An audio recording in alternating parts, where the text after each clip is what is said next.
Alright. Finally.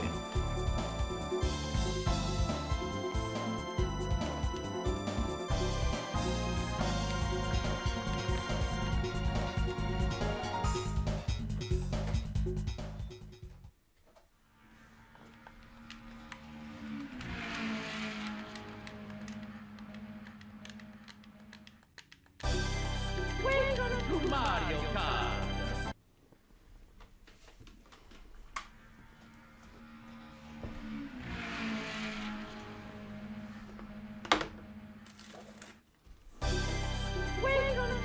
Welcome to Mario Kart.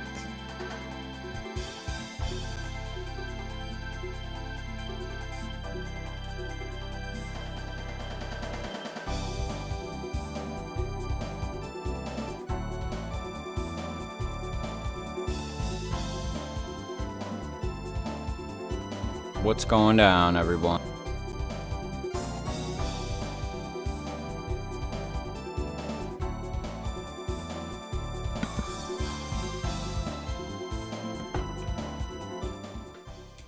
Alright, it's about goddamn time.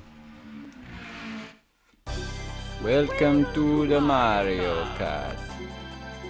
Alright. Finally, getting a stream going. Absolutely ridiculous. I wanted to try out this Retrobit controller here.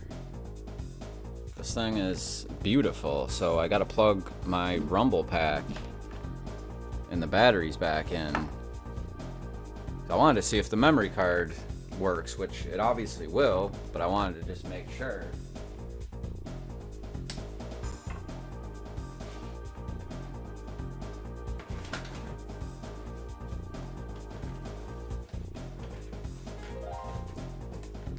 I got mad and threw everything back in the box.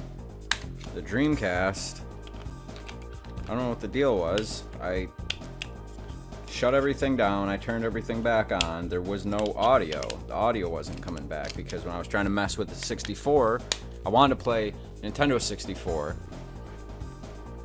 Then kind of, you know, try out this controller. Then I was going to cut to some Dreamcast. And it was going to be all peachy and hunky-dory. After messing around, I finally figured out the sound. Finally figured out the sound option with this. Finally. Let's get the mic out of my face.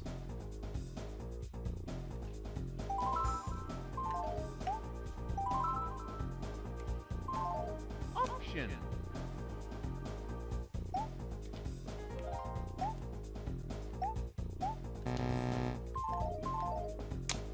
It's very strange holding a Nintendo 64 controller such as this. Data.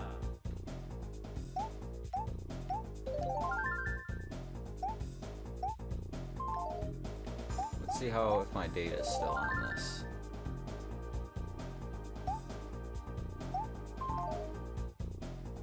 So I see everybody dipped out on me after the second or third.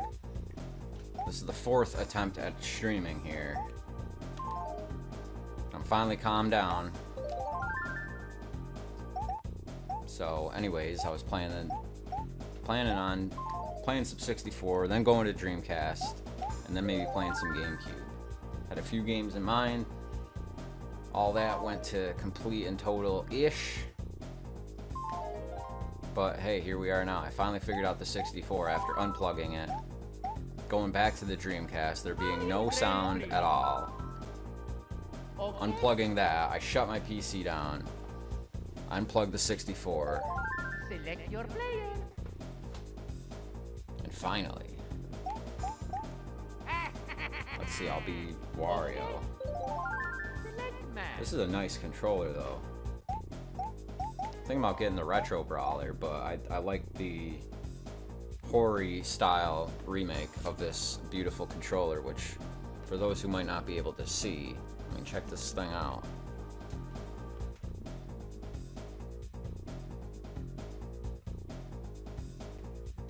It feels really nice. Doesn't have the same totally slick feel as an N64 controller, but then again, it's kind of the same with the Nintendo Switch Joy-Cons. When the V2 came out, people that have had a Switch for 2+ years, they felt that and they were like, oh, it feels like it's made out of new plastic, but the truth is, brand new Joy-Cons have like a not glossy texture to them. And after even just a few months, I mean, they get worn out. Let's see how this stick feels.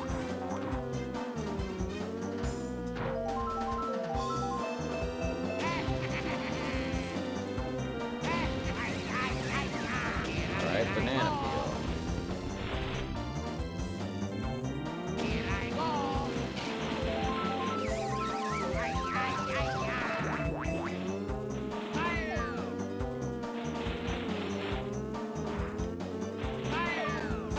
It's been a minute since playing this.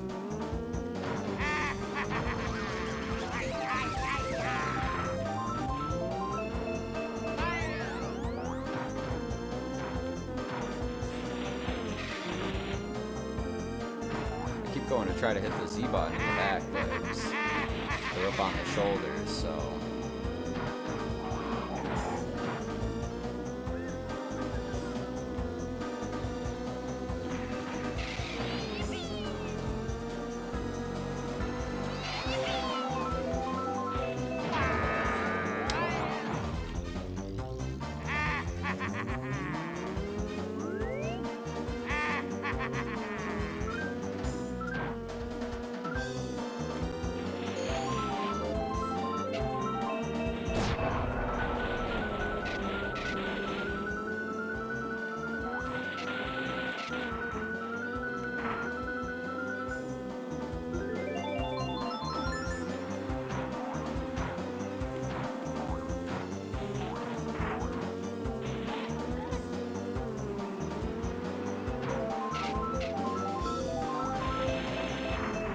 I used to have this drifting like master. Why did I just drive straight into that again?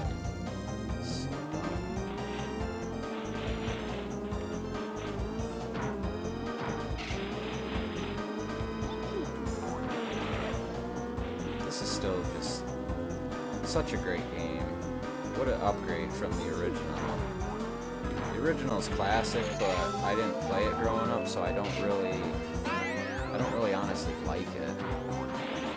Or I should say, it's not bad, but I don't really love it. It's kind of my least favorite one out of all of them. Oh, I went too crazy again. Damn. Really what I want to test this out with was going to be Goldeneye.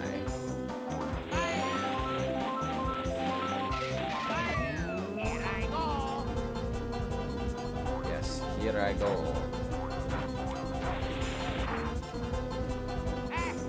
But man, I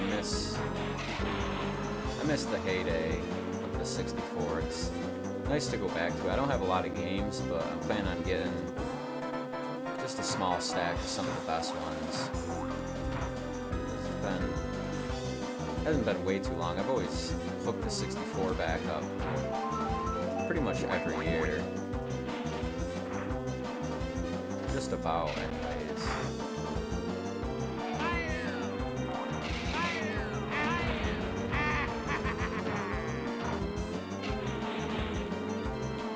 Damn, this controller feels excellent. I give Retrobit a solid thumbs up, especially since the Hori edition. You can't. Well, you can get it, but it's goddamn expensive. I think the thing's like $130.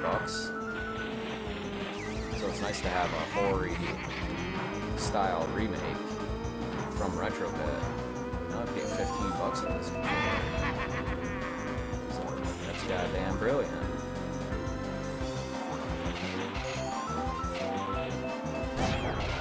And of course my stream is gonna suffer because once again, I just want to get to the gameplay and the streaming. So after 4 times of configuring my stream and putting the thumbnail and putting all the tags and all that. I haven't even bothered to share it to anybody on Twitter, so nobody even is paying attention to the fact that I'm streaming, but that's fine. The stream at this point, after retrying and shutting down the stream again, this is the 4th attempt, so this stream here is pretty much just for me. If anybody's watching out there, then hey, welcome. But yeah, so far this Retrobit controller, I love it. It's a little bit weird, the shape of the face with the way that the shoulder buttons kind of sit.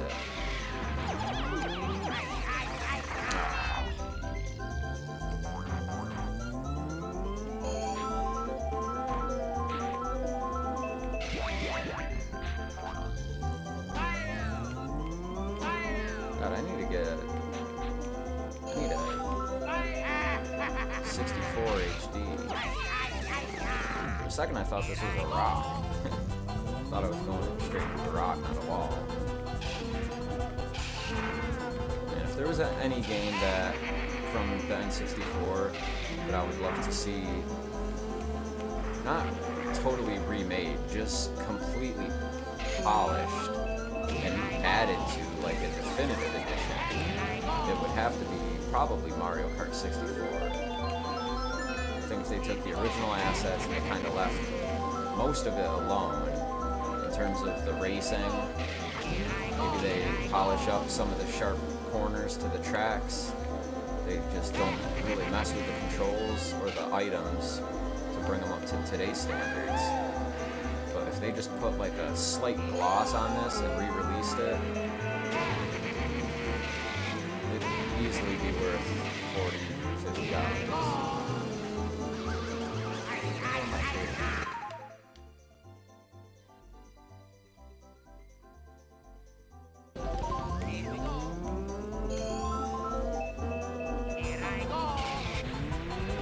This would be one for the books. And I'm surprised with the DS and stuff that they never did like a re-release. As far as I know, I didn't really pay too much attention to all the DS games, but they did Mario 64, and I'm 95% sure that they never did it again to Mario Kart.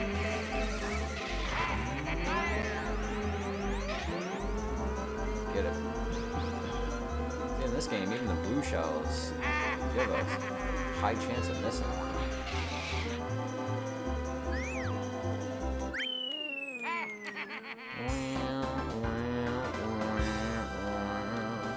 I honestly think I'm doing better with this controller than probably the original.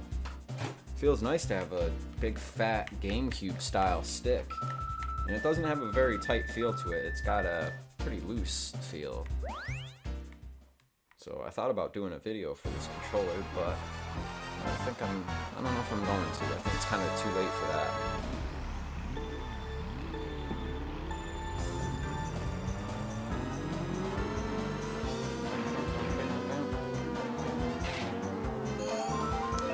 I think this might be one of my favorite tracks.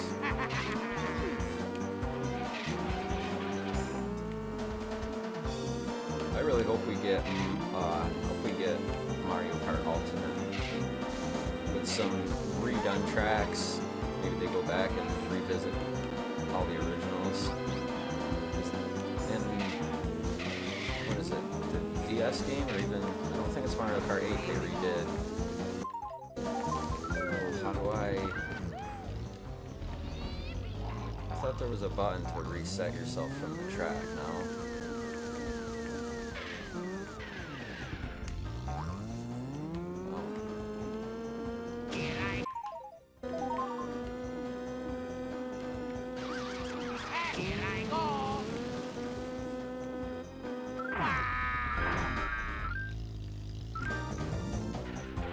Alright, so I think that pretty much ends this cup here. Again, this is a Pretty strange feeling 64 controller. But we're gonna try out Goldeneye. See there, it went into the water. Dang. Feels nice to have just the A and B buttons again under your fingers. Much I love the NES and the Super NES. Well, I guess the Super NES. They kind of took it back to the A and B buttons of the NES on the 64. Even though you had a bunch of C buttons and still a set of shoulder buttons. I don't know, it's just...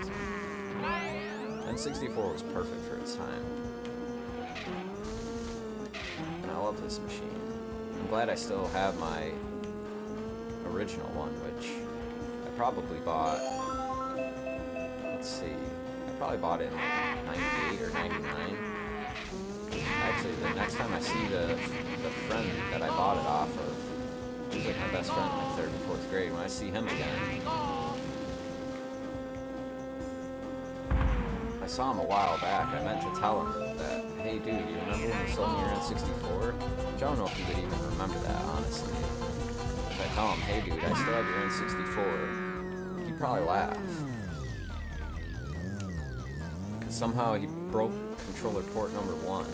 Plastic around it's broken. And then there's the vents on the top, and those are broken too.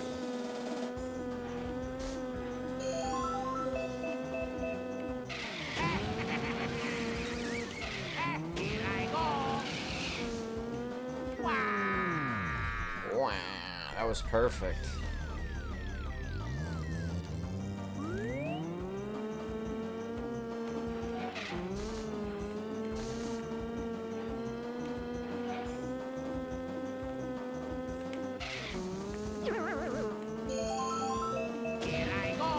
Forgot that the D-pad doesn't work.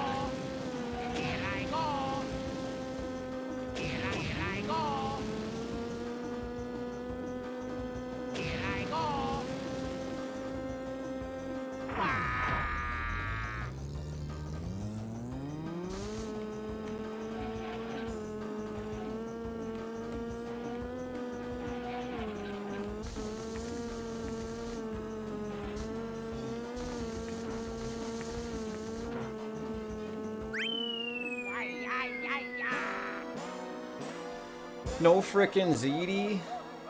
The one-handed Tony Soprano.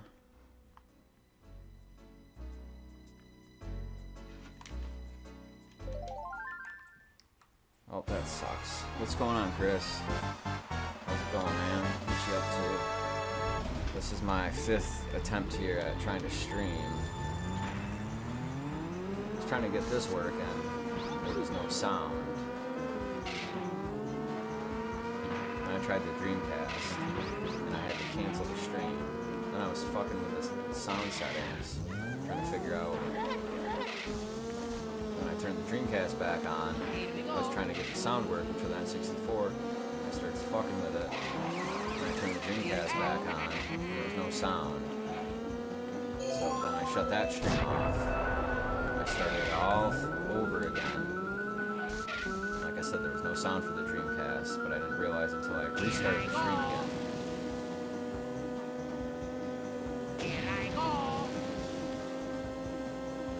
And at that point, I shut the Dreamcast back off.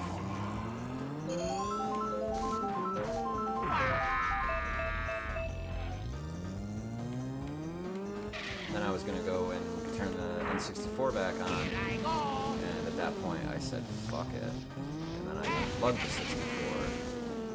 And I was like, okay, no stream tonight. But then I was like, I'm gonna plug the 64 back in, and then I figured the sound out, and now here we are, finally. But after configuring the stream and putting the thumbnail and putting all the tags, this time I just started it, and the people that initially had showed up to the first stream, after like the 3rd time, I was like, I'll be right back, and they were like, yeah, great. And then I started the stream again, and they just fucking bailed. Playing Minecraft. That's a game I never got into. I remember like just like 2 months ago, they were like, Minecraft is 10 years old. I remember when it first came out, and like you and Rob talking about it, and it sounded like you guys played quite a bit of it. You were like, oh, it's like a retro style block kind of game. And then at night the zombies and shit come out, and you got to build up your stuff, and you can figure out making electricity and gates and all sorts of different shit. But it's something I still have never played. My kid likes it. Here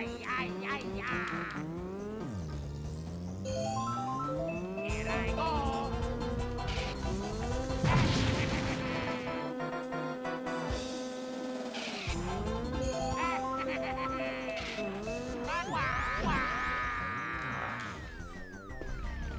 Forgot that this game is kind of archaic.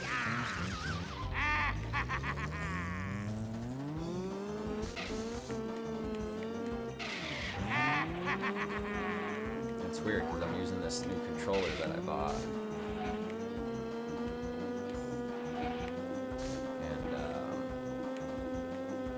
it's kind of weird playing the N64 with anything but the actual N64 controller. Even back in the day, I don't remember specifically whether it was like the PlayStation or, you know, going over to like Andrew's house. 64, I don't think really has any third-party.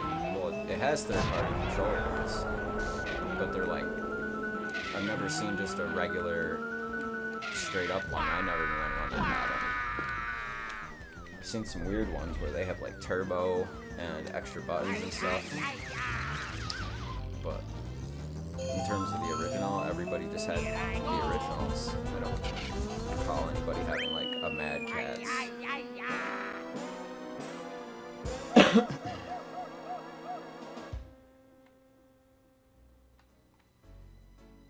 Yeah, Minecraft's just a game I just can't get into. I got it on 360 and then also on Xbox One.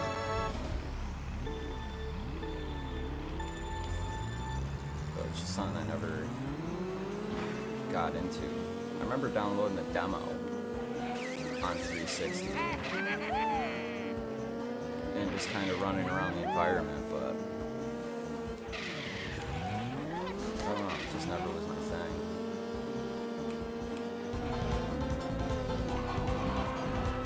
Like my kid, he watches all these videos and stuff. And he'll be trying to figure something out and he'll ask me and I'm like, I don't know what the hell you're talking about. And then he starts going through and I just watch him and I'm just like, I don't get half of this stuff. But one of the coolest things I ever saw was this dude that he spent like 4 to 6 hours a day for like 9 months, and he made the entire he built Midgar using like electricity and the train and all sorts of different shit. Came out really good looking too, especially because you don't go through all of Midgar. That's why I'm pumped for the remake. Because people are crying about the episodic part. And it's like, yeah, the game is already done. And the story's already done. But then I swear if they did Final Fantasy 8 or 9 and it was like a 2 or 3 parter, nobody would be bitching about it at that point.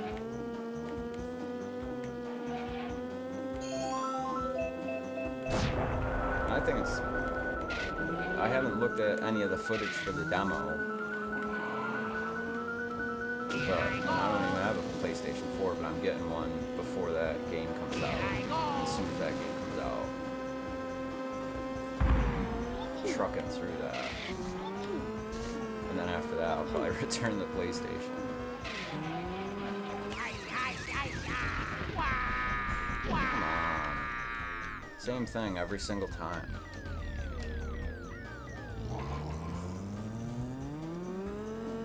No one knows that though. It's probably not 2 episodes. It could possibly be 3. I mean, Midgar, you know, in the original, you can get out of there in 3 hours, 4 hours. But you only go to the 3 different sectors, so I mean, we're probably gonna see a lot of stuff. And then after the game comes out, it'll be interesting to see some interviews and at least up to that point talking about probably what they actually did to get this game going, how they redid some stuff, but then also went back to the original drawing board and kind of unearthed some stuff and figured they would put this back in, and how some of the stuff was more than likely supposed to be in the original, but that game was just getting too big for its own britches or its own good at that point. I'm thinking it might end up being like a 3-parter. I think that's possible.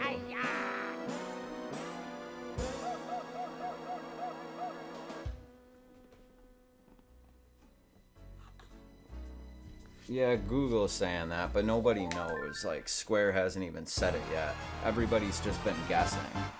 They're like, oh, it's gonna be 3 parts, it's gonna be 2 parts, it's gonna be 4 parts. And then everybody that bitched about it being episodic, as soon as the demo drops, they put out their videos talking about how amazing it is. Like, there's one dude, when Red Dead 2 came out, he's like talking about it on like Xbox or PlayStation. He's like, I'm not playing your game. Like, you know, the update for it and the install for it. He's like, it's like 100 gigabytes. I think it was like 92 or 96. He's like, I'm rounding that up to 100. Like, I'm not playing your game. I'm not spending months downloading it, and it's just like, I'm not downloading your 100 gigabyte just to, you know, doing all this download and all this weirdo stuff. And it's like, dude, it's just a fucking download. You hit download and then you walk away from your system. And he's like, yeah, well, to the people saying, you know, just download it and walk away, like, you know, that's gonna take what, like 2 hours? And sure, I could just shut my TV off and walk away and go edit a video or go out to eat, but then by the time I come back, I'm not even gonna be interested in it. And then Final Fantasy VII comes along, just because it's a, you know, RPG, it's just time to kiss his ass and be like, I'm getting that day one. It's like, well, it's 100 gigabytes, so you're not doing that to play your game, because you're not downloading 100 gigabytes and doing all this weirdo stuff. That was basically his claim to it. I'm not downloading 100 gigabytes and all, doing all this weirdo stuff just to play your game that's not even that good. But then since it's Final Fantasy, all of a sudden, it's not a weirdo game. You're not downloading all this weirdo patches with 100 weirdo gigabytes. It's like, fucking poser.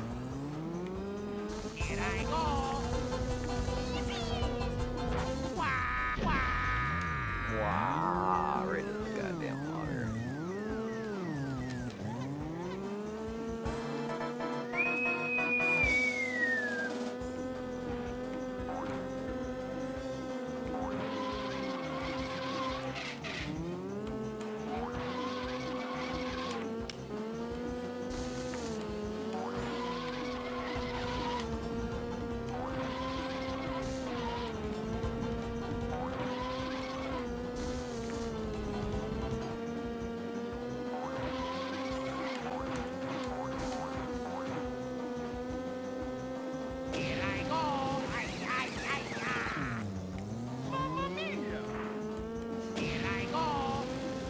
Here I go.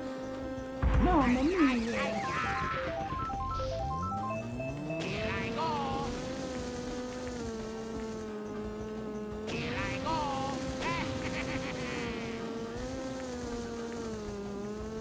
Oh. a good save.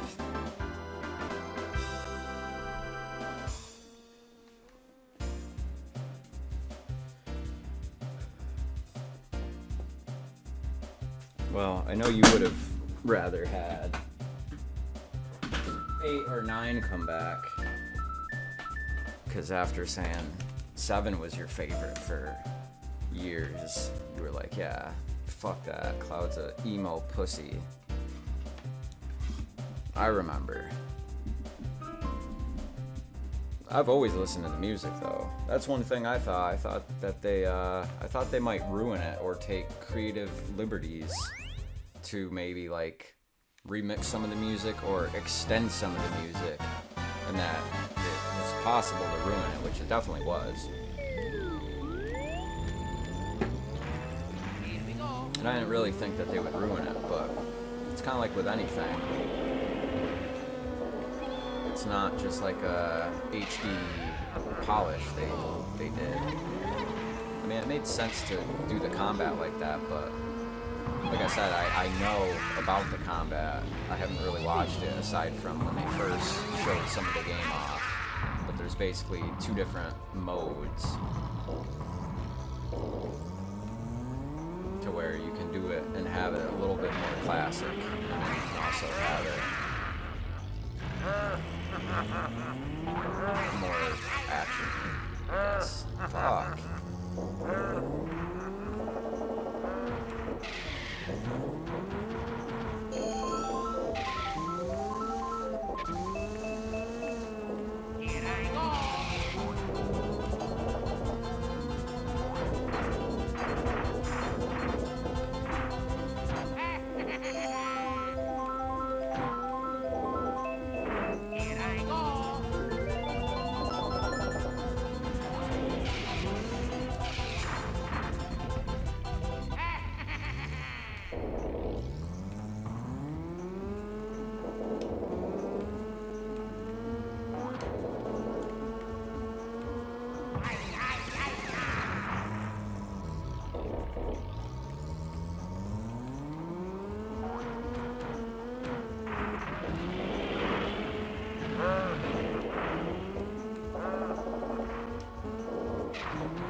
I used to not suck at this game, but apparently after like 10 years, I fucking suck at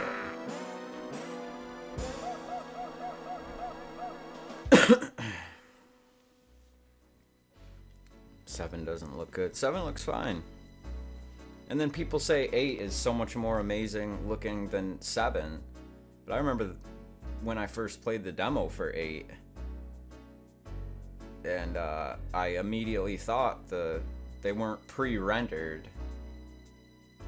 Like Final Fantasy VII, the characters are like more pre-rendered, and sure they have like they have the Popeye arms with the big square fists, but they move better than. They move better than 7 did. Like, I remember when I first played the demo for 8, and I immediately thought they weren't pre-rendered. Like Final Fantasy VII, the characters are like more pre-rendered, and sure they have like the big square fists, but they move better than. they move better than Final Fantasy VIII. I mean, those things immediately. The first time I saw Squall, he was just this pixely. It was terrible looking. I mean, they have the remasters. I have 7, 8, and 9 for the Switch, and like 8. Like 7 pretty much looks the same. The characters look a little bit less choppy. Some of the environments look still just as bad. 8, the characters are the only thing that's really brought up to speed, and they actually look fucking great. And then the backgrounds that they're up against look like shit, like in the infirmary when you first wake up and Squall wakes up on the bed. He gets out of bed, and the bed and the whole infirmary just looks terrible. And then him and the nurse, they look great, and everything else just kind of looks the same. And then they did the same for 9. They all had great music, though. You said 9's story didn't hold up for you? Because I remember at one point you said 9 was your favorite. It's kind of weird, because Final Fantasy 1 through 6, pretty much, and even the original 2, they're like all old school mages and stuff, and Final Fantasy 7 went in a totally different direction, and people liked 8, and then when 9 came back, and it was kind of back to like the original formula, that's when people kind of shit their pants, and they were loving it again.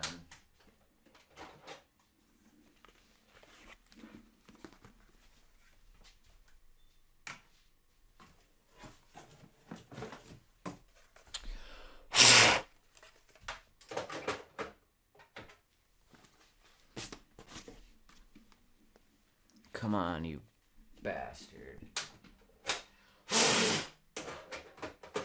say you're not supposed to do that because your saliva will corrode your cartridges. But it's honestly the thing that works.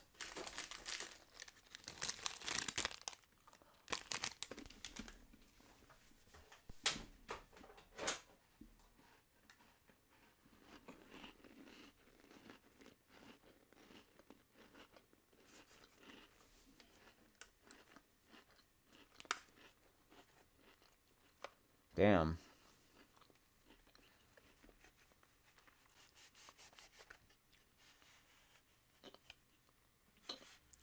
Last I knew, this thing worked.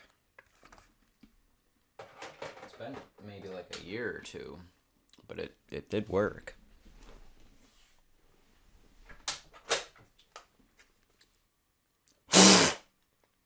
And that would suck to lose this game.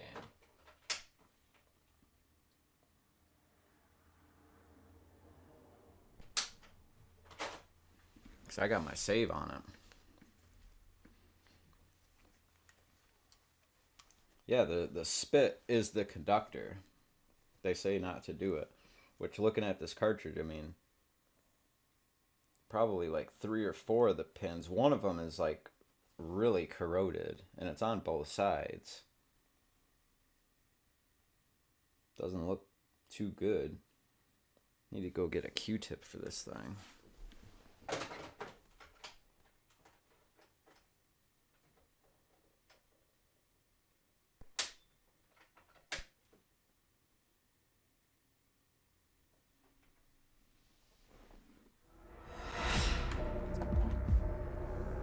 I had to do the old pull the cartridge back out trick. So the cartridge isn't in all the way, it's in just a bit of the way. This was what I was gonna start playing initially. But I had put Mario Kart in, and that's pretty much what I first started with.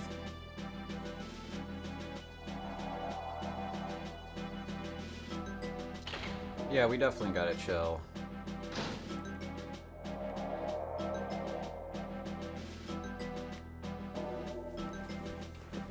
It's just a bitch figuring out like a good time. Like, you know, Jen works night shift. I'm not even working, but I'm always up early.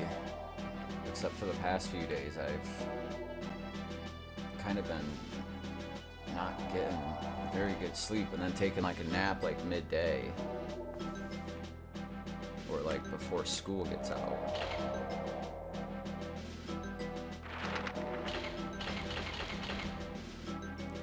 Let's try this out.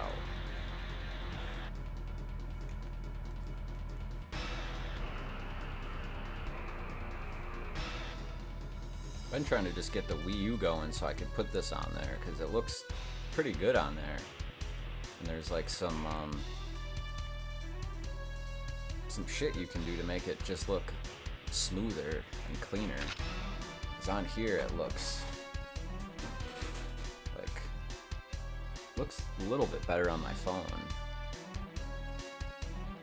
I gotta turn this brightness up. I guess that sort of does it. God, it's been a while.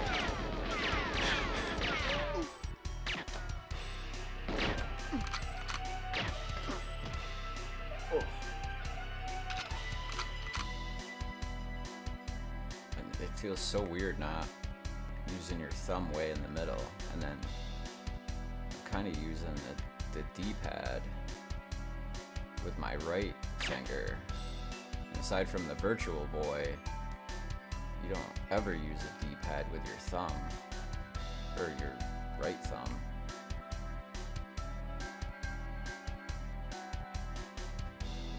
This is another game. I'd like to see my brother try being good at this again after so many years of modern games. Like, this shit is, it's the same for the Wii. I was playing the kind of GoldenEye remake for the Wii, and I always hated that system, and I still kind of do. Just because how shitty the pointing at the screen aspect is.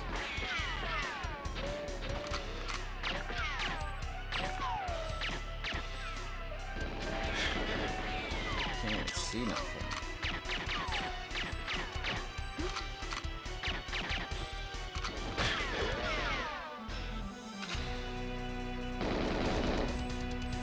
The pencil gun. Oh, that's right, it's inverted. Yeah.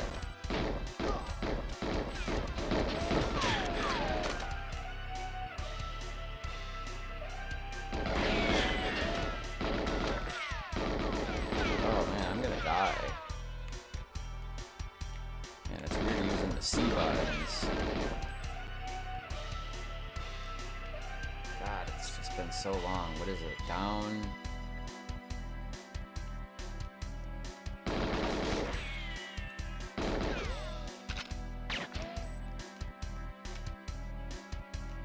Yeah, down and Z. C down and Z makes you crouch. Like, that shit doesn't fly today. And then to stand back up, you have to push C and up. Yeah, I forgot that the stick is inverted. Yeah, the pencil gun. It's just going back to Mohawk Forest with frickin' Sean B.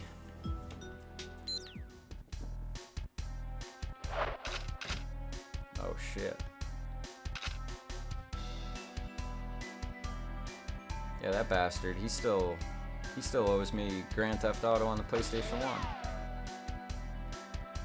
I let him borrow it, and like weeks later I'm like, you still got that? You still got that? Yeah, I got it. And then eventually he was like, actually, he's like, I traded my whole PS1. He traded my he traded my game with it. And I was like, dude, that was my game. And that was like a I don't know, it had like a shiny cover. It was like a special edition of that. Not too special for a PlayStation 1 game.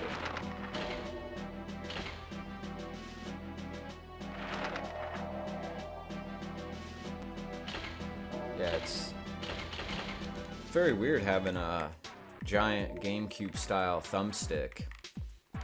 I'm used to my 364 controllers, and they're all, well, one of them's pretty good, but the other ones are just worn the hell right out. So you pretty much move the stick 80% of the way over before it actually starts to interact.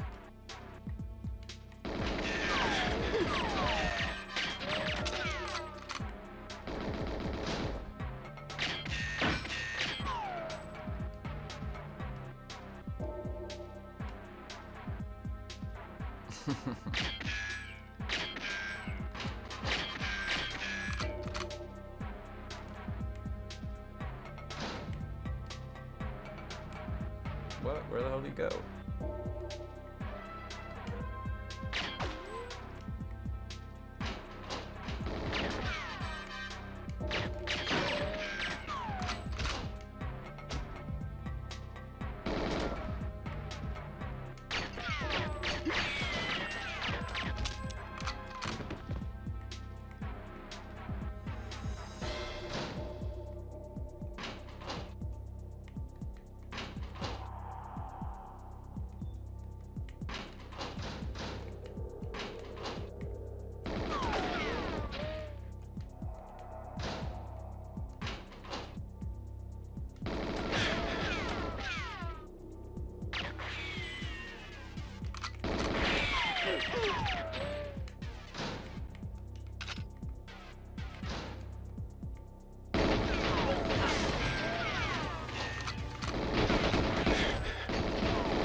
Hats. Those things are hilarious. This guy's not having trouble.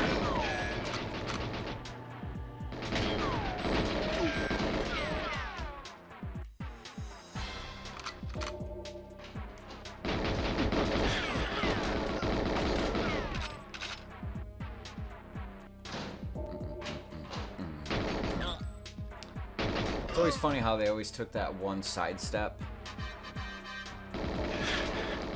Johnny 64, what do you mean?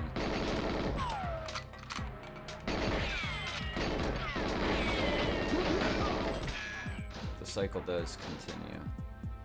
I haven't played this game probably, I don't know. I put it in maybe like two years ago. Oh shit.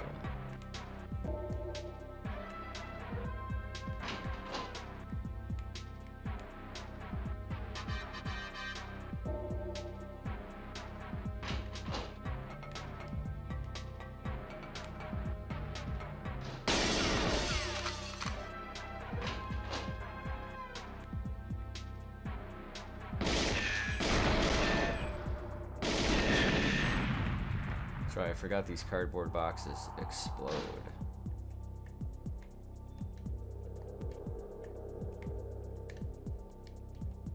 So I think I changed the. I'm not sure if there's a mode on this controller. I think I changed the mode for it because before up and down on just the stick itself was going up and down. Now it's doing what it's supposed to do.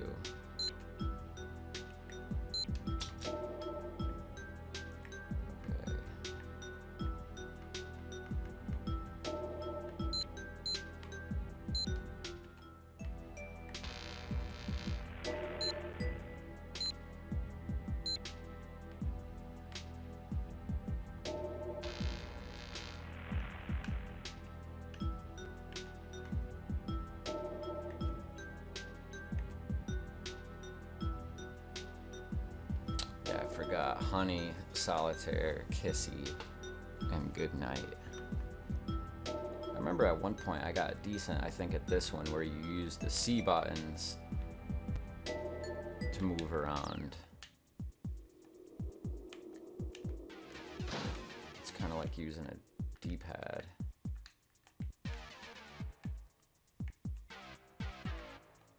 Yeah, this actually will work.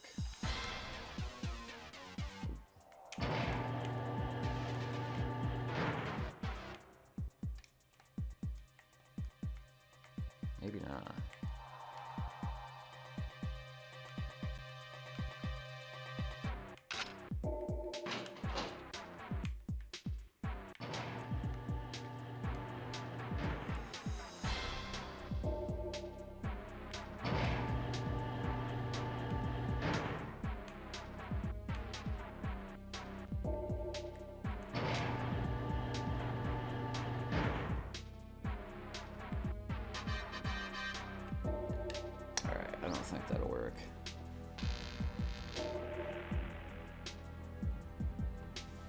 Why, whose 64 did you have? My 64 I bought off of Tom Superno. I forget if he sold it kind of out from under his brother.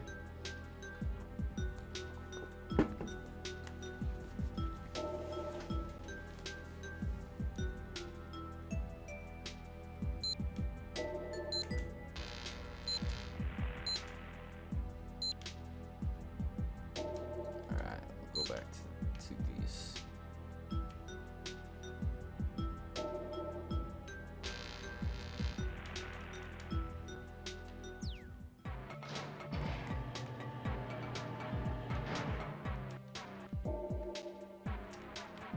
That's what I thought.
Shot.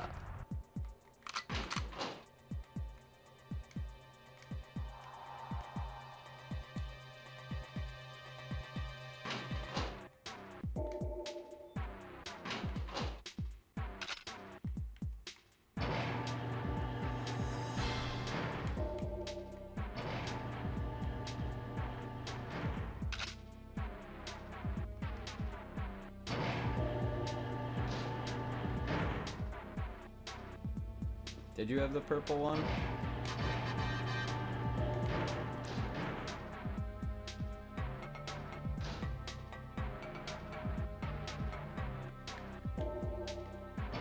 Yeah, my skills aren't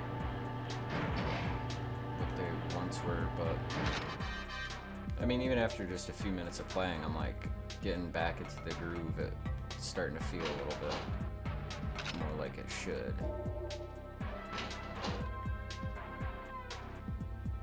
I forget the thing that I'm looking for.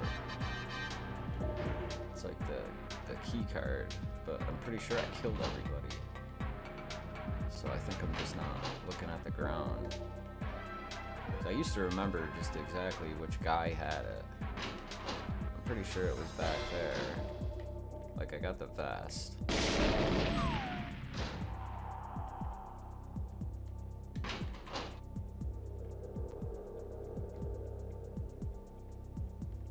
Right, I killed the scientist. I've been back here.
enemies.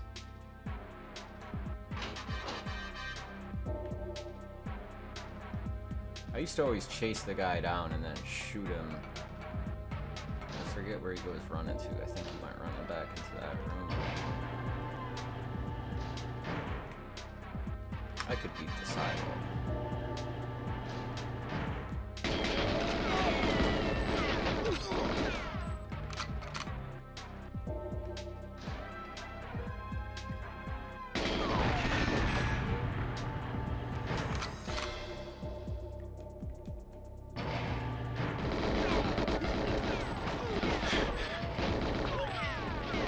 Sorry, Mr. Scientist.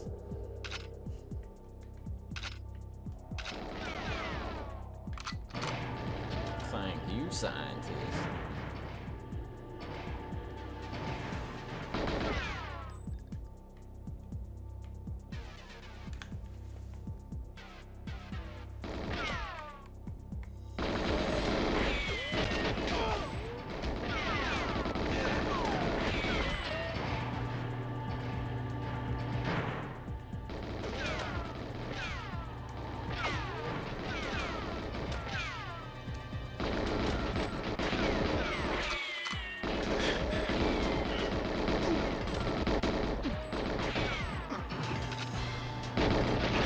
I swear, playing this game back in the day, you would feel like a Call of Duty game where hold your chin, and you would feel like you were like zooming in and hitting super accurately, when really the game was like freezing up on you when there's more than like 4 or 5 guys and everybody's shooting at the same time.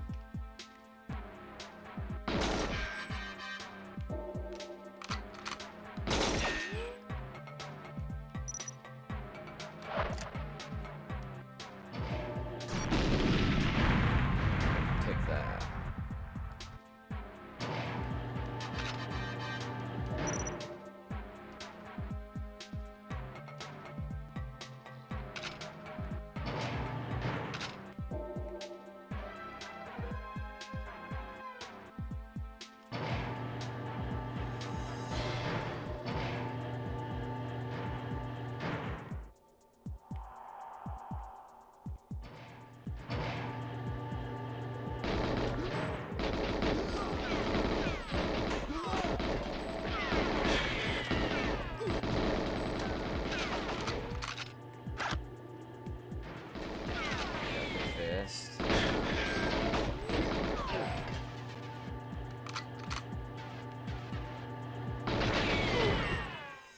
Take that.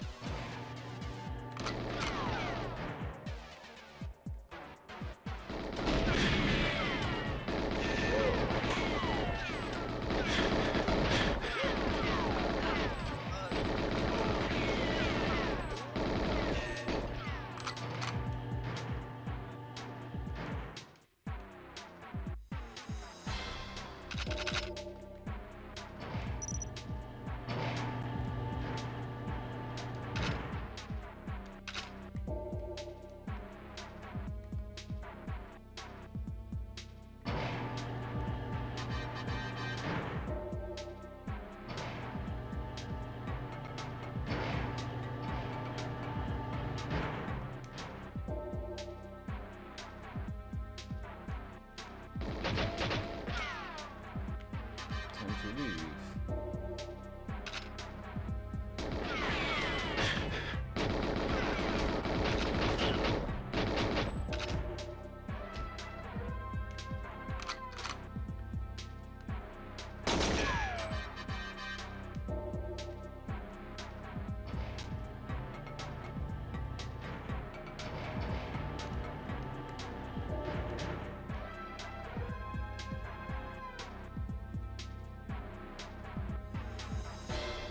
Don't shoot.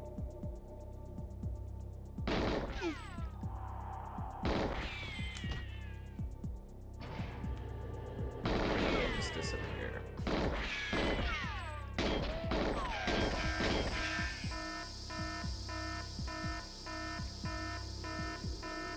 Hey, I forgot about that.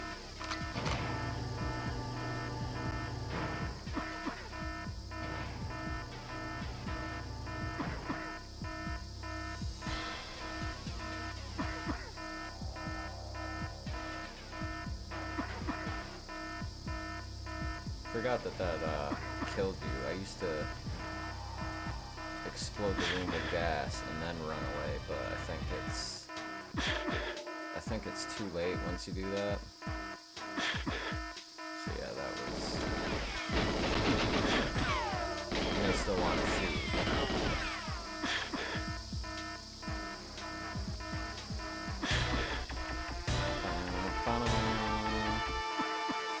What's going on, Alpha Nerd?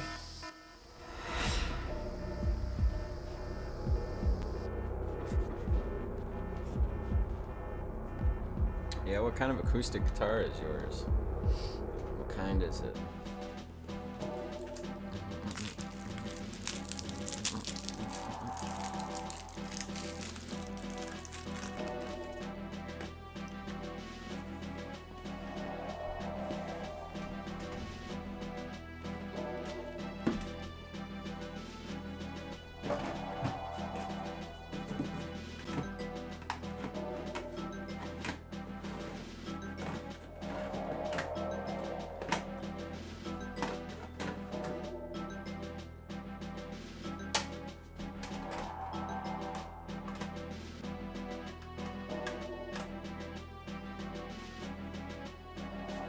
I need some better 64 games.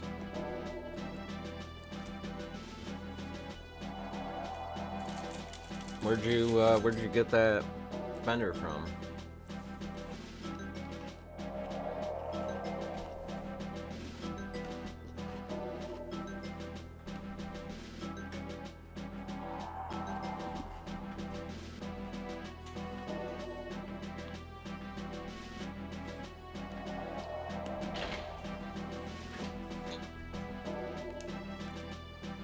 So what did Solveig's do to it?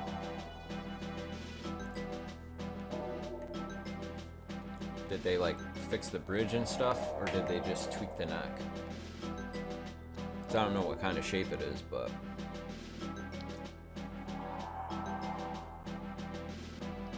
does he still have the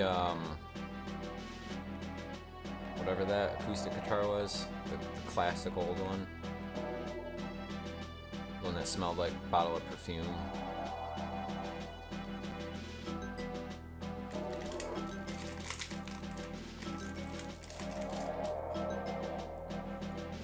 I'm surprised that place is still in business. I think it's only like older people that keep it in business. Anybody, yeah, Loudon.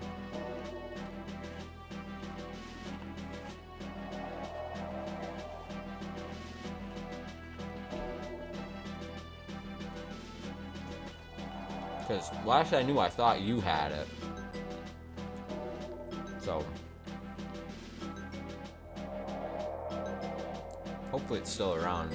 I mean, that thing was big, and I know it had that giant crack in it. Solvay, they could have fixed that thing.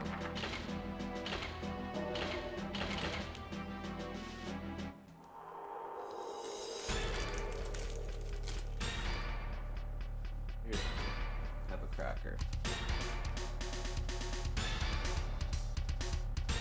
Got music.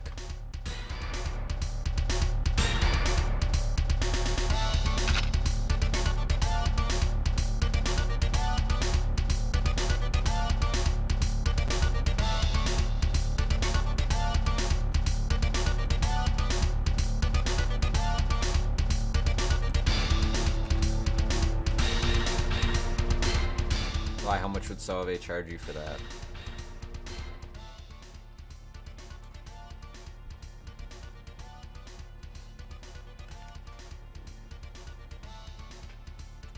I think I turned it down too much.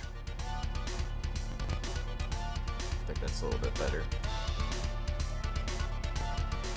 Is that better? I think that's better. Yeah, that crack was always kind of a nuisance. I mean, it's more like a thing. It's not like it really needed to be done, but it'll keep the thing around for almost forever.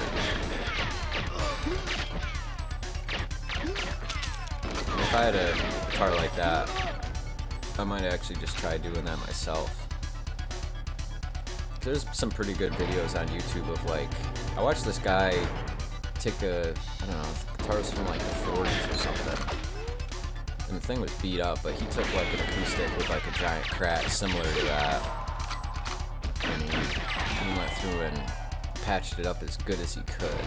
I think he glued like some other, like, similar type piece of wood on the underside.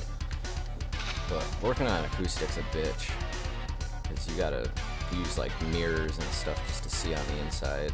So that's why I've always just gone with cheap acoustics.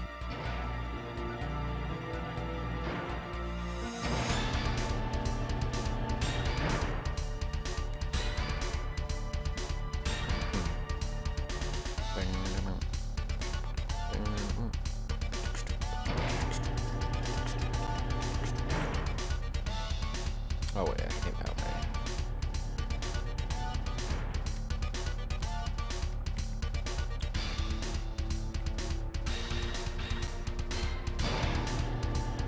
God, I still hope the Unreal Engine 4 version of this comes out. I don't think it's ever gonna happen.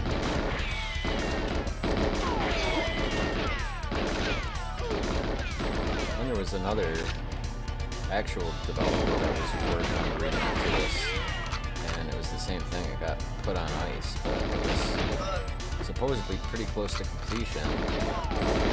Just another project that's just gonna sit there for the rest of forever. God, look at those ugly faces.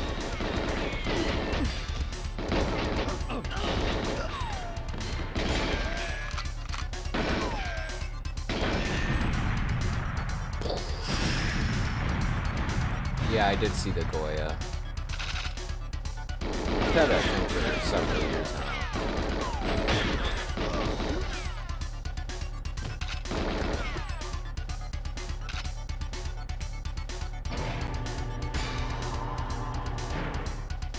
Still have the, whoa, shit. I can't see.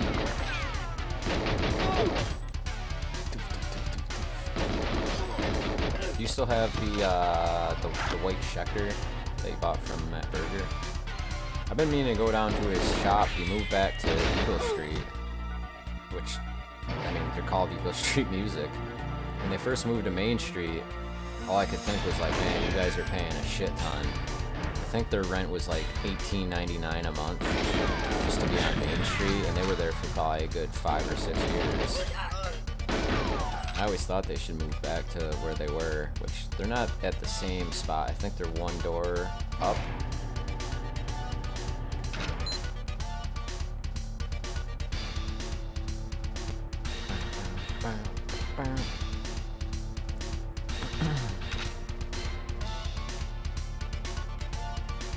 Yeah, I haven't picked up a guitar in, it's been a minute. It's been probably like 2 months, maybe 3 months.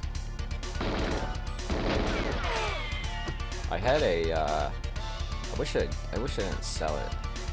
I had a, like last tax season, I bought a Squire Classic 5 Telly, and that thing was awesome.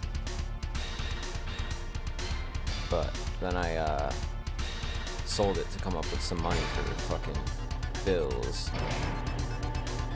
and I kind of regret it. It's not like I couldn't get another one, but those things used to go for like $250 brand new, and over the years they've become like $479, $450 depending on which kind.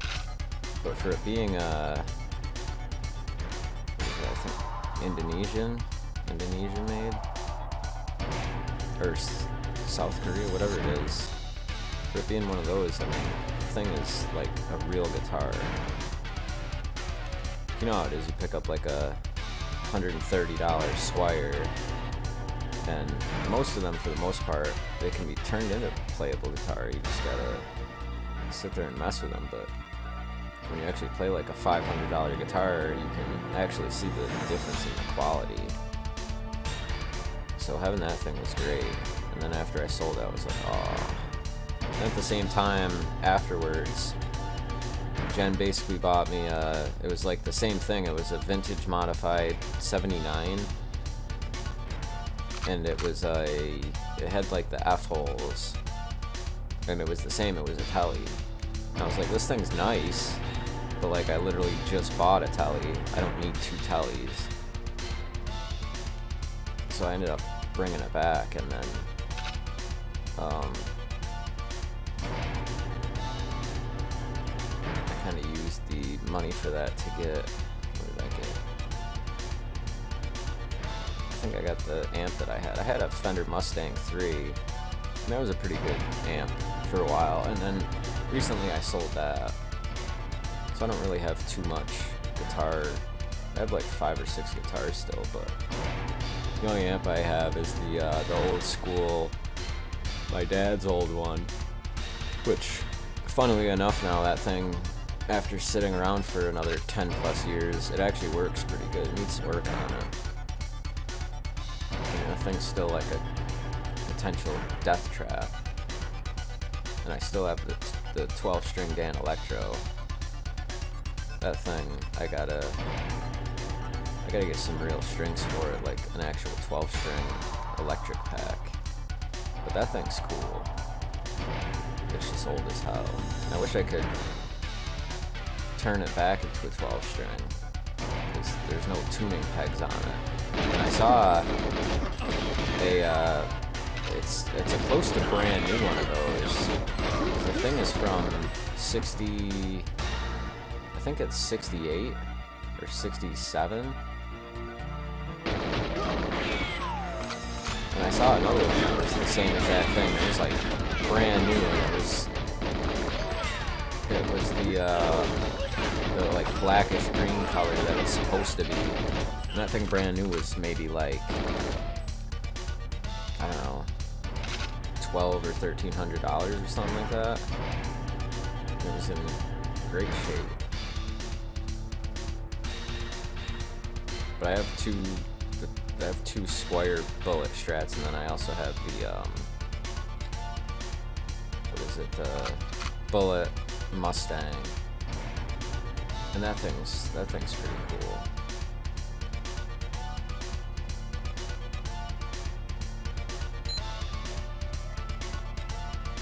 Wow, thank you, scientist. Ooh, sorry. I didn't mean to do that.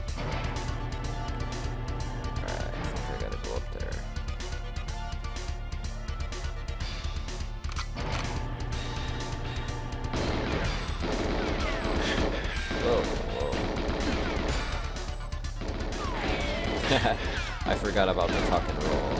Whoa. Can't even see these guys.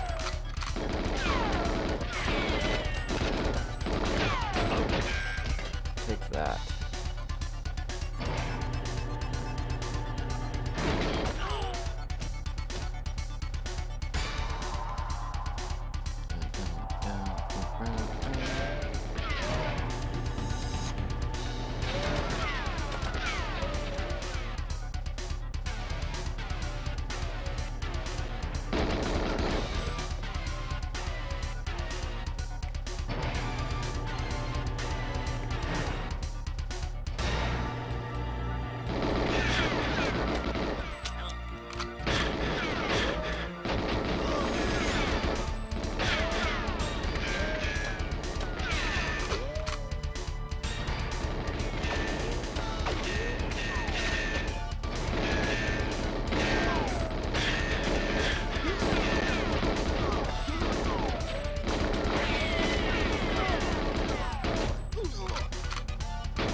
There we go.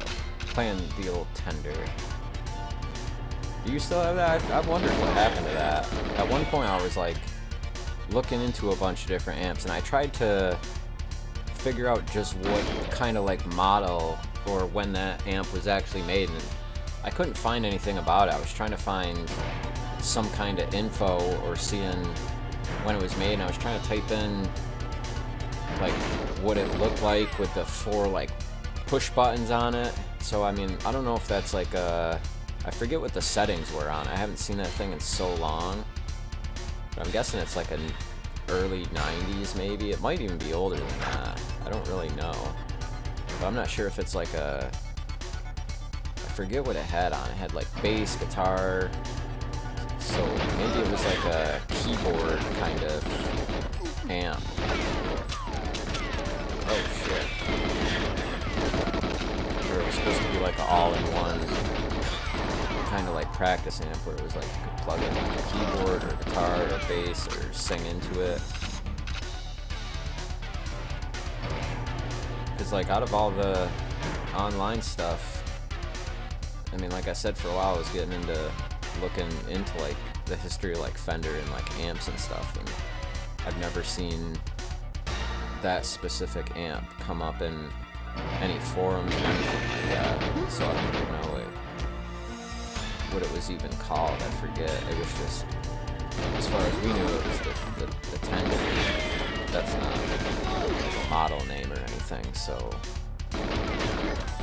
take that. Yeah, hit the dirt. Piece of shit.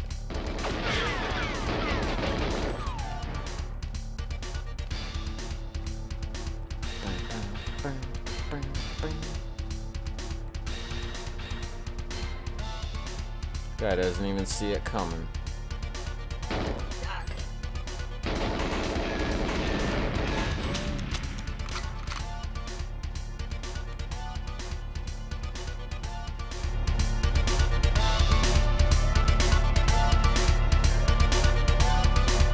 Fender Automatic GT.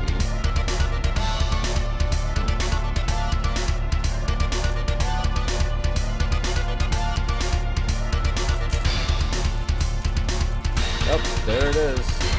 Like I said, I've looked for that thing, but without knowing something about it, it's hard to type in like Fender practice amp and find something about it.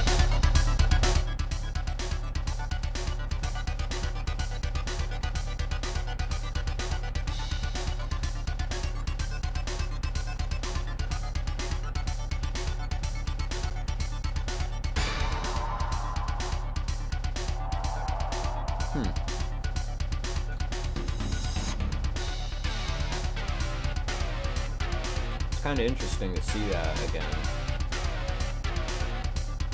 I mean, $100, like 95, 105.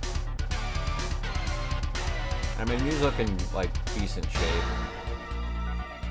Can't really see like close up on it though. I remembered that it had like a stereo input. And then those two other ones, I can't see exactly close enough what it's supposed to say. That's cool. I remember Rob bought that from, I think, Sauve's before it was like Persnickety Toy Store.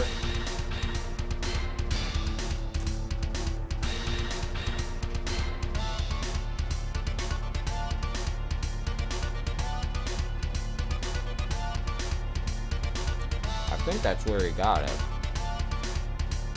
It's been a long time.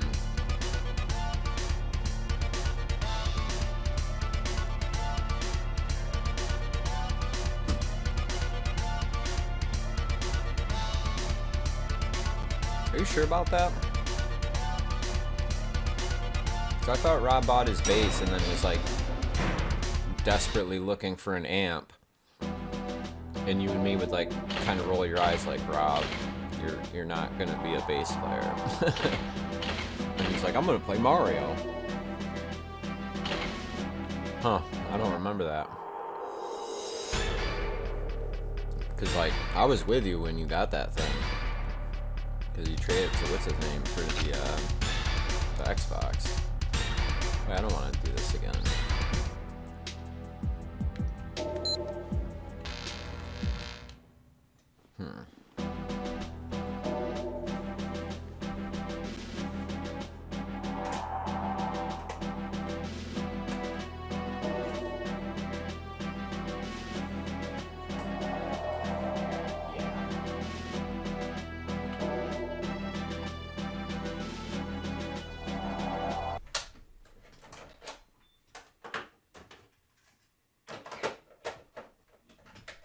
see. It's almost like 2 in the morning.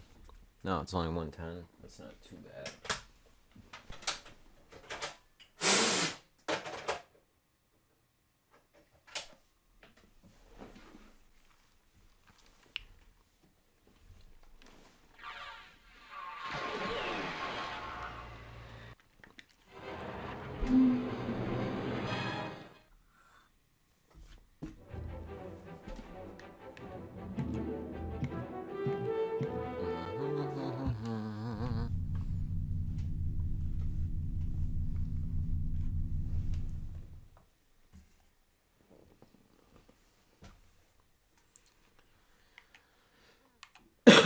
I haven't played this in a while.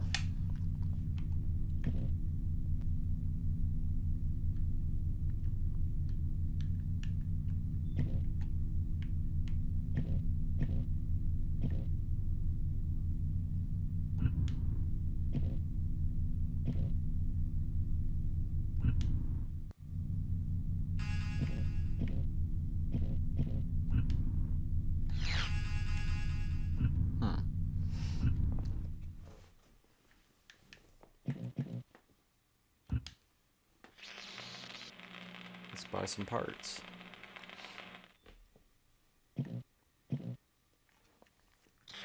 I haven't watched this movie in, God, I don't even know. I haven't followed Star Wars. I watched episode 7, and then I think I started watching Solo.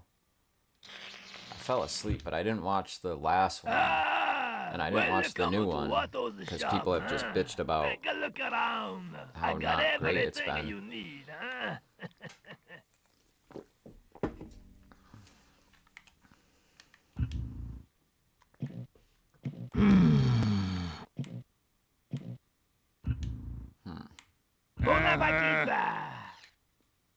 Alright. I guess we'll just go ahead and race. I forgot that this game had a lot of, like, parts. I mean, it's pretty cool. Yeah, Nubian. I haven't thought of that in a long ass time. I've actually been wanting to play this on the Dreamcast. It's obviously much smoother. It's surprising that these both came out at like the same time.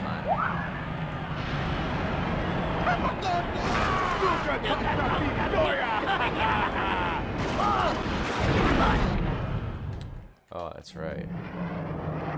Let's see what the controls.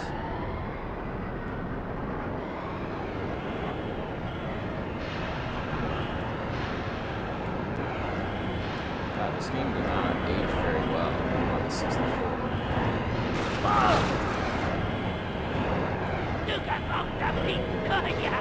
Much I love the 64. If it was a disc-based system, I think it would have probably aged a little bit better. Especially with Nintendo. The carts were good. But, without the mod for the system, a lot of these games will. And you're seeing these like top YouTube people with like their HD modded N64, especially with like capturing footage. And when you're watching it on your phone, you're like, oh man, like some of these games still held up like great. I guess even if it's just basic, like if I'm looking at this game on the phone, and if there was no lag, I'd be looking at it on the phone because it looks clear on there, but it's obviously a cell phone. And even here I have like a, this is like a 30-inch TV or something like that,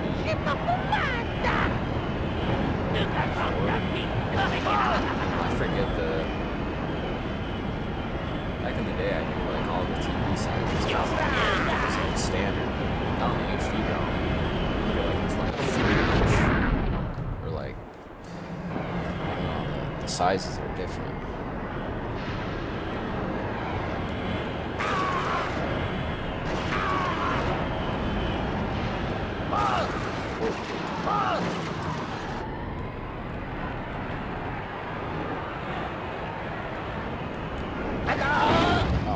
did the same thing right again. The Phantom Man ass.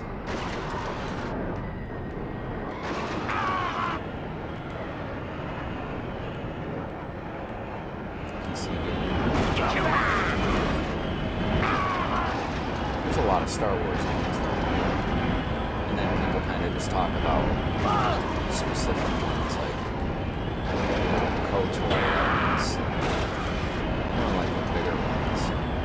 And then now that it's been 10 years, a lot of people say that they didn't like Force Unleashed. And I remember when that came out, I was like, damn, this game's pretty sweet. And I think it still holds up. But in the world of like YouTube and, you know, if enough people say one game is bad, then it kind of becomes that across the board, even if a lot of people haven't played it. Come on, open.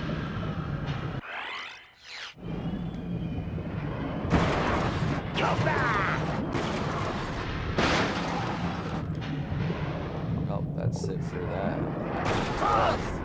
11th, thanks to that door.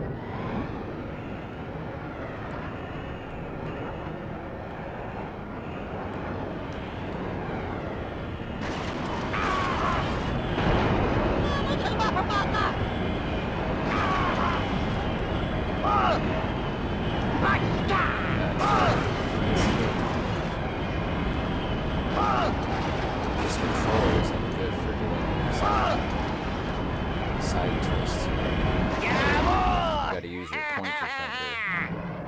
Because you gotta be like this.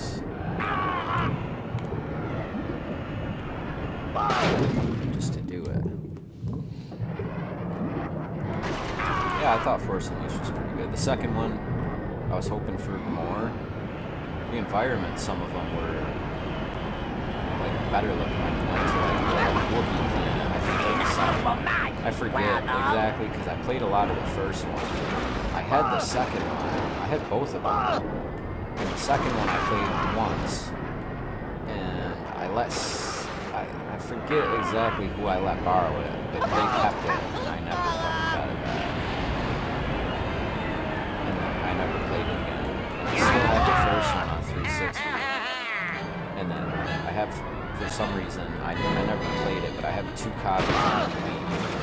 And obviously those are going to be probably fun to use with the dial controls. But it's almost guaranteed that the quality is like shit.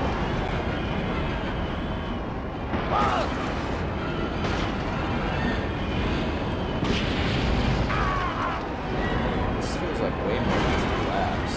Not a game that has like a 6-minute race. It doesn't usually happen like that. Usually it's like over 3 minutes. I'll give this game credit. It's the side dip.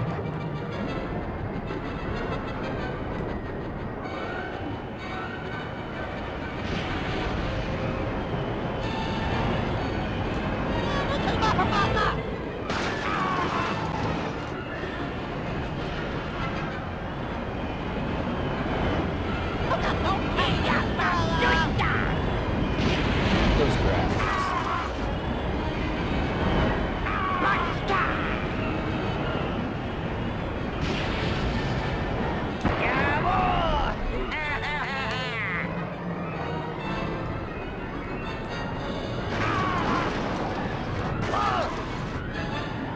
Have you seen the video of the guy that did the voice for Jar Jar Binks talking about after doing that role how he almost killed himself because of how like shitty people were to him, and it's like it's kind of a tearjerker. I do have Diddy Kong Racing. That's like the only other decent game on my pile. Other than that, I have like Quest 64, I have Quarterback Club 98, WrestleMania 2000, that one's still pretty good. I have Army Heroes, GoldenEye, San Francisco Rush, Retrobit, and that's pretty much it. That's like a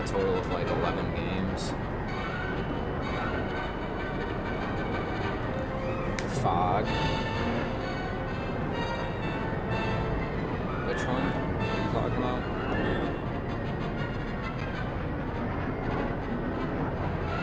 Quest. Fog 64.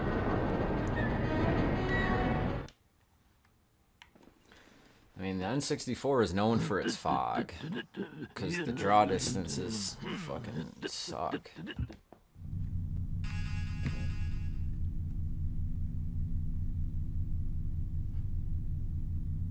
Which one is Fog 64 though? Are you talking about Quest 64? Because most of these games are fog.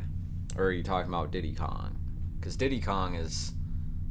it's kind of foggy. There's a lot of foggy ass games. Let's see.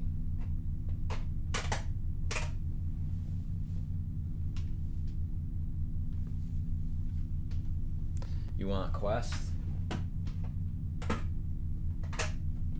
That was a game it seemed like no one had a problem with back in the day. Like, people thought it was going to be another Ocarina of Time. Like, my copy of Quest is... it's a little bit scratched, but the pins on it are shining, flawless. It's no wonder. I don't think you can find a beat-up copy of that game. Yeah, Diddy Kong's in the bottom.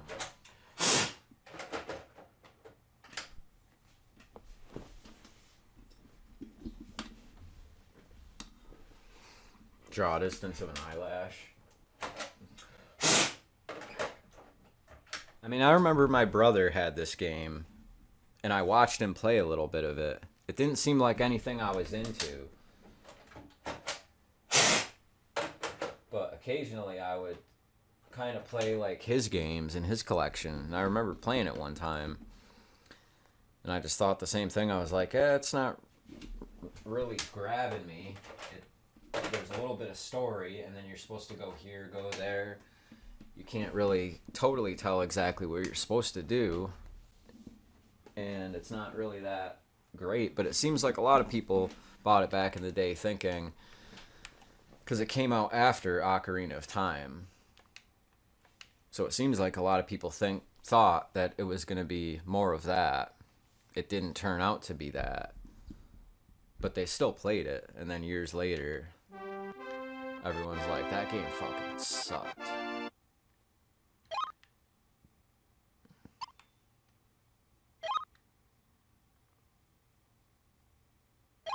Oh, that's right.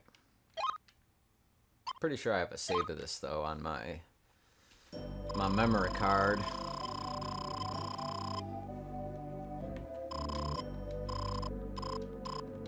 Yeah, okay.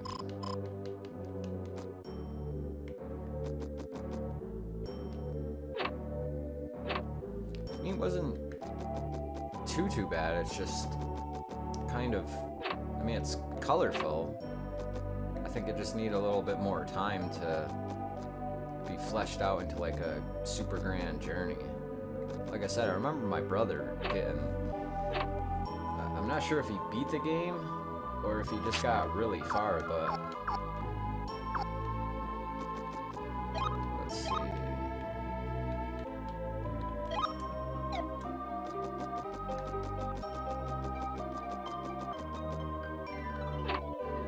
Didn't I just do this?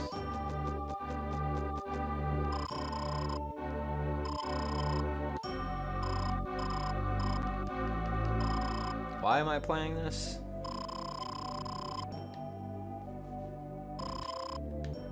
I mean, like, the text so far doesn't look bad. The box around it isn't too bad. The game's a little dark. And sure, when you move, the bookcases they have glitter on them, I guess. Like, at least your character moves almost faster than probably any 64 game. Usually a lot of the 64 games, they just chug. So I mean, for the run around you do, the game actually moves kind of quick. I'm not sure where the light went.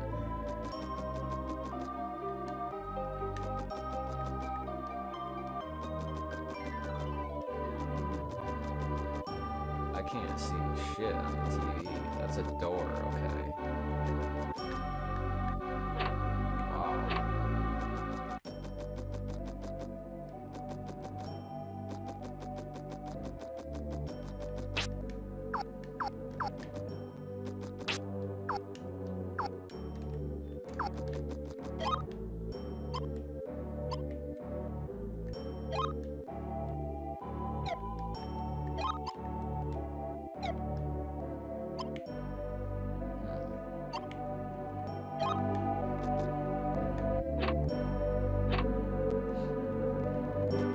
Yeah, door in corner. I couldn't see it. Leave now, Ryan. His last letter, Lord Bartholomew. He said he crossed Lord Kildare on the way to Liverpool. And something.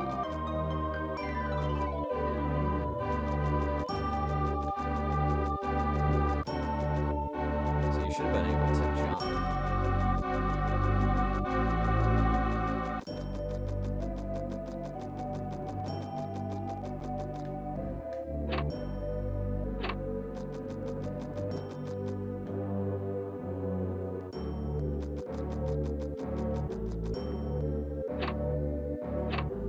This game, it's just a product of the time. It's not really that great, but it's not really that bad. There was a lot of shitty games during this time, though. I was gonna say, once you get outside, like I remember there being like a lot of like darker spots, and then when you got outside, that's when it kind of has almost a Mario look. Like it feels like it should have been like a platformer. Even though you can't move the camera, I mean, the game doesn't look much worse than too many other 64 games. And I remember some of the music being actually kind of good.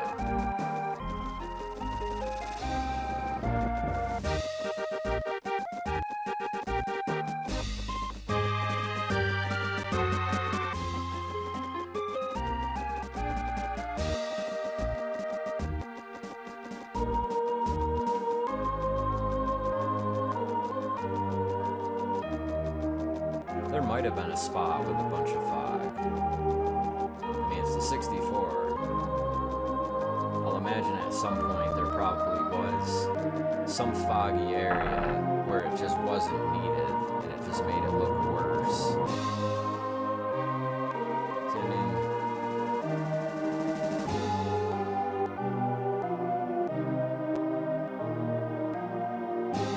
For the mountains and the walkway, fences, I mean, they're so far back that sure they shimmer, but that's a better draw distance than actually a lot of stuff on the 64.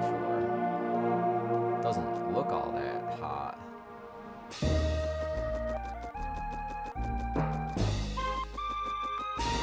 I mean, this is, I forget when this game came out. I was gonna look at the label. Here, let me do a quick little check. I'm gonna guess that it has probably like a 64 on Metacritic. I still enjoy watching people play Quest 64. It's from Kotaku in May of 2018. And this came out June 1st, 98. Published by THQ. Yeah, I thought it came out probably more like 2000 or something like that. Like, maybe I'm just wrong.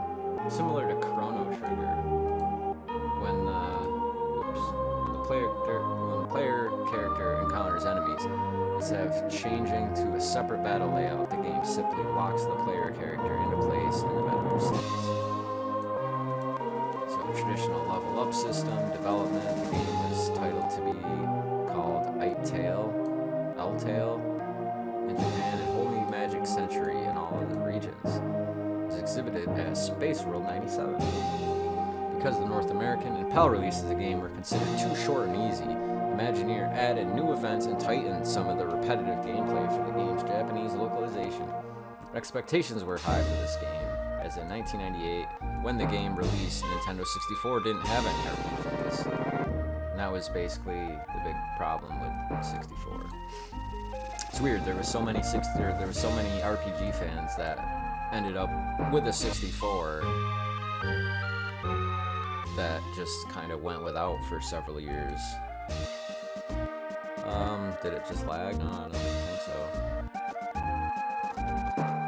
I'm just gonna run in circles here. Quest proves beyond a doubt that compelling RPG graphics are possible on a cart. An inventive spell system. Reviewers criticized it for lacking depth on all fronts, gameplay, storyline, and exploration. GameSpot wrote, Quest 64's individual puzzles and challenges are similarly straightforward. Go to town. Converse with townspeople. Discover that there's a villain scaring everyone else, making it impossible to get through forest. Number 1, to town. Number 2, to boo. That's like, I don't know, it's written weird. Next Generation reviewed the N64 version of the game, rating it 3 stars out of 5, and stated that, in the end, Quest 64 proves the cartridge-based N64 can be a viable format for RPGs. However, while graphics and sound go a long way, the need for well-told stories and characters you care about has never been more apparent. So, yeah. Basically, everybody played this back in the day. They wanted it to be super grand. They played it and either beat it or got kind of far. They enjoyed it for what it was. And then years later, after playing better RPGs, I think everyone was in agreement that, yeah, this game kind of sucked. Uh-oh. See, I forgot. I sort of well, actually, I guess I don't really remember this grid thing here.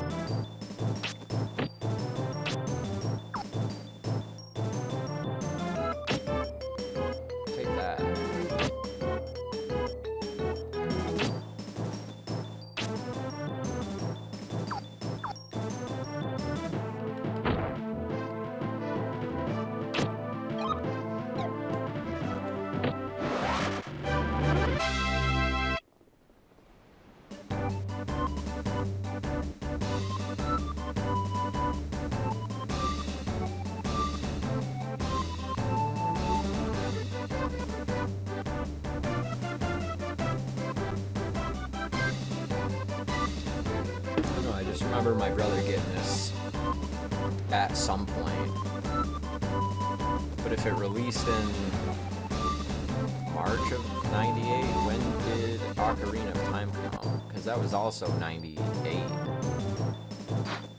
I'm pretty sure it was '98. So maybe this actually came out first? I know Mario 64 came out, and then it was almost 2 years, or right after 2 years, until Ocarina of Time came out. And like, it was a long ass wait, especially when you're, you know, like 12 years old. 2 years is a long.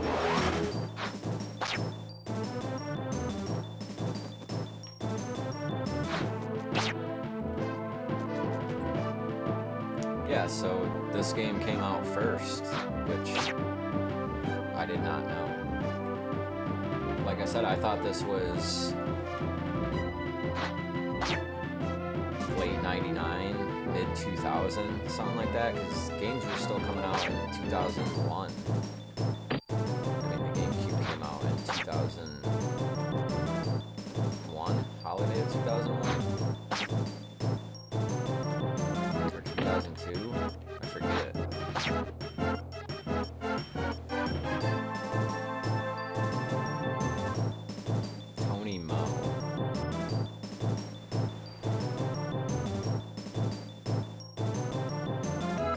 He's the one that I worked with at, right, isn't he related to Dan Loth? They're like cousins. Tony Mo. I think he's the one that plays the saxophone, no? See, I didn't sleep on the GameCube. I still have the one that I have, and I got it from, if you remember, Phil Landry, which I had forgot about until just a few years ago. I was thinking about it, and I was like, yeah, that's right, got it off of him.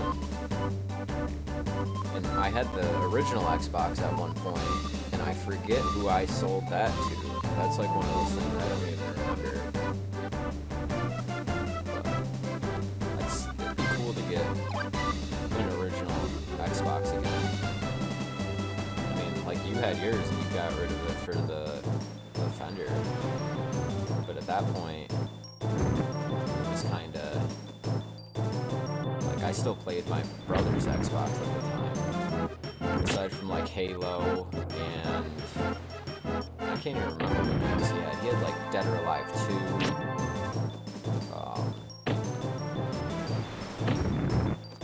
Like, the original Xbox's Son I haven't played in so long that when I think about it, I don't really even remember some of the games.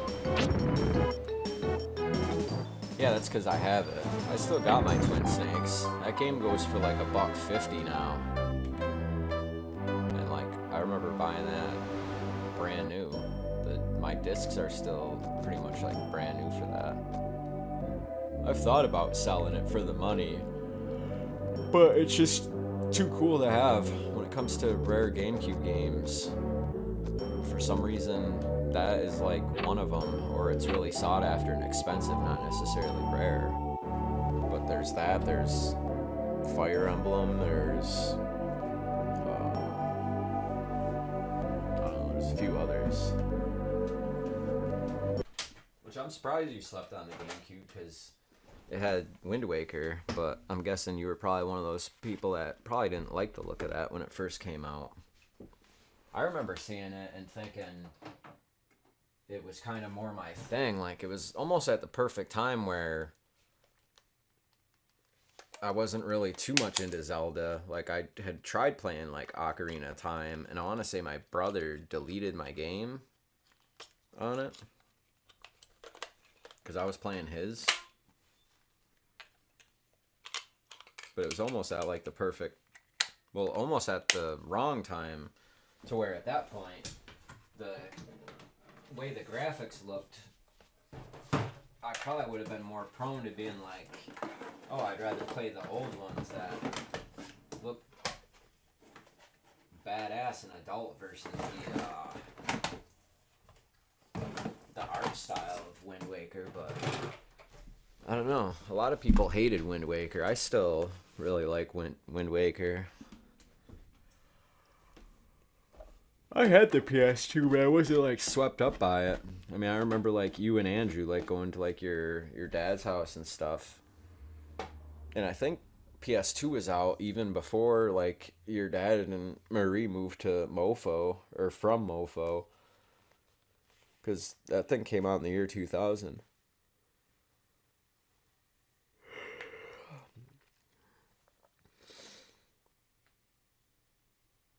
I actually saw a PS2 at this, like, thrift store a couple weeks ago for, like, I think it was $20. I don't know, the thing was, it was in pretty rough shape, but it was a fat PS2.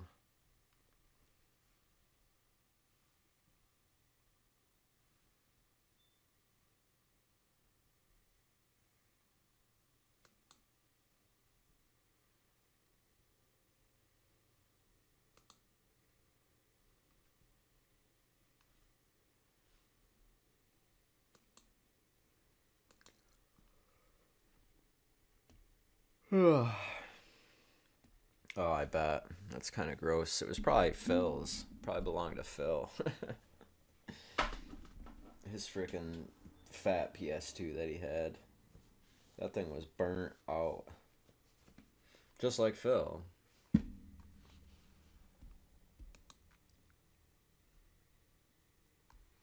I don't know. I think I'm done.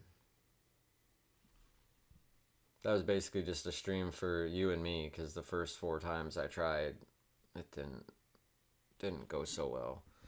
But at least I know now I have to add this extra wire going from the upscaler and into the Elgato. I kind of forgot about that because I never ever had to do it. And for the 64, you know, I got to do that. But I was going to stream Dreamcast, and then like I said, after trying the 64 the first time, the audio for the Dreamcast shit out. And all I had to do, even though I had already done it, was shut the Dreamcast off. I turned it back on. There was still no audio. Then the second time I turned it off and then turned it back on, the audio was back, even though I had already done it. So, I don't know. But I have a Dreamcast HD cable coming in, hopefully in the next week. So next time I stream the Dreamcast, it'll look pretty good. And then the same will be happening for the 64. I've been looking at different things for it.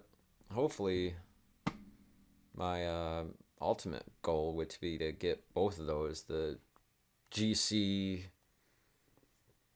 Dreamcast or DC HDMI, and then HDMI 64. But to do both of those would probably be like 400 plus between the both of them. So, yeah, I think I'm gonna go to bed. Maybe I'll stream tomorrow. I don't know exactly what's going on tomorrow. I always say I'll stream, and then I don't ever stream again for like the following week. Yeah, the Dreamcast HDMI, you like have to be put on a waiting list to get the board for it. And if you don't have like pretty good soldering skills, you're gonna fuck it up.